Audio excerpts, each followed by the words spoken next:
Hey Journey, this is day 40 of our John devotional study.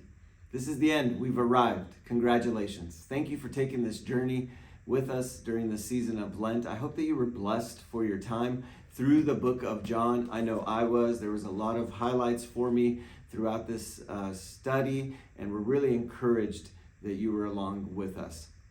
Today is what is historically known as Quiet Saturday, where the events of Friday are finished. Jesus is now in the tomb. Jesus is buried. The disciples are probably somewhere hiding, scratching their head, thinking, what just happened? Was Jesus truly who he said he was? The people around are probably wondering the same thing. The Jewish leaders are thinking, we finally got our man. We have this rebel rouser wrapped up. He's in a tomb. It's over. Life returns back to normal. But what we know is that in the morning, the stone will be rolled away. Jesus comes back to life. And Jesus resurrects from the dead, trampling sin, trampling shame, trampling the final enemy, death itself. And we have a lot to celebrate tomorrow. We look forward to doing that together. And we'll see you tomorrow at our resurrection services. And I hope wherever you find yourself, you can give God praise that the same Spirit that raised him from the dead is that same Spirit that's living inside of you, raising up dead things in your life. So I look forward to celebrating with you tomorrow.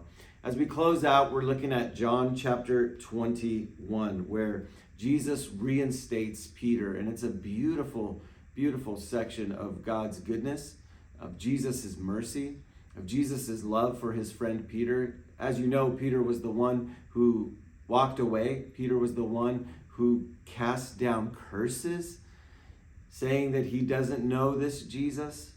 Exactly what Jesus predicted he would do, Peter does. He abandons Jesus. But Jesus in his mercy and his goodness never abandons us. And he goes through this story asking Simon Peter, Peter, do you love me?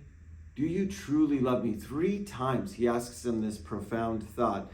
And at the third time, it says here in verse 17 that Peter was hurt because Jesus asked him the third time, do you love me? He said, Lord, you know all the things. You know my heart. You know that I love you. And every time he's given this great task, feed my sheep, feed my lambs, take care of my sheep. Now, what's interesting to me is that as Peter is being reinstated, as Peter is given this great task, this great commission of being a leader, reinstated back as a leader in the global movement that's about to begin, as you continue to read, John, the disciple, starts walking after Jesus, and Jesus says, follow me. And instantly Peter is confused. And Peter looks at John and he's like, wait, what just happened? Why does he get to follow you? Where is he going? And it's so ironic to me that God calls so many of us to powerful ministries, to powerful opportunities to share our faith, to do great things for the kingdom. And what do? We start looking at what other people are doing. We start comparing and thinking, wait a minute, why are they doing that? Why do they get to do that? Why can't I do that? You mean John's not going to die? John's going to live? And that's the rumor that started to spread. And Peter goes right back into the flesh.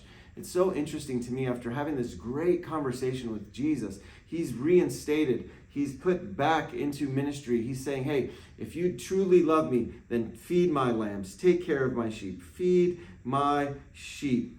But he looks at what others are doing and falls into the comparison trap.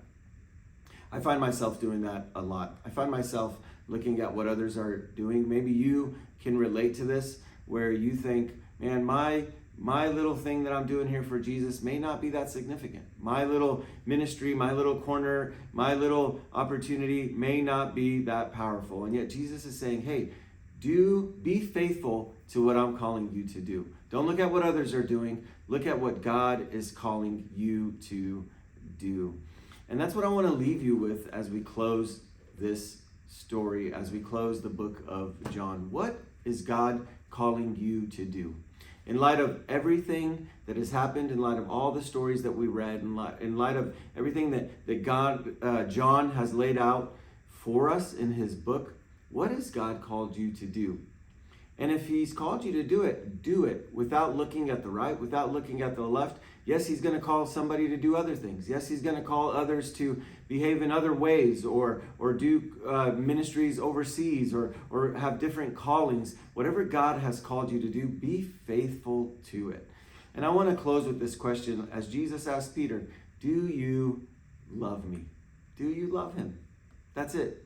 Do you love Jesus? If you love Jesus, you will follow him. If you love Jesus, you will truly search for him. And guess what? I love this. Jesus doesn't play hide and seek with us. We can find him, and he finds us. And we have a beautiful, beautiful relationship as he cleans us up, as he reinstates us, as he puts us on a new path and gives us a new direction for life. Be encouraged, Journey Church. We're going to do more of these opportunities like this where we'll read things together and we can have videos and comments together. But until then, thank you for this journey. Thank you for being a part of this. And we love you, everybody. We'll see you tomorrow. And if we don't, wherever you find yourself, celebrate. Give God praise. He is worthy. He is our resurrected King. God bless you.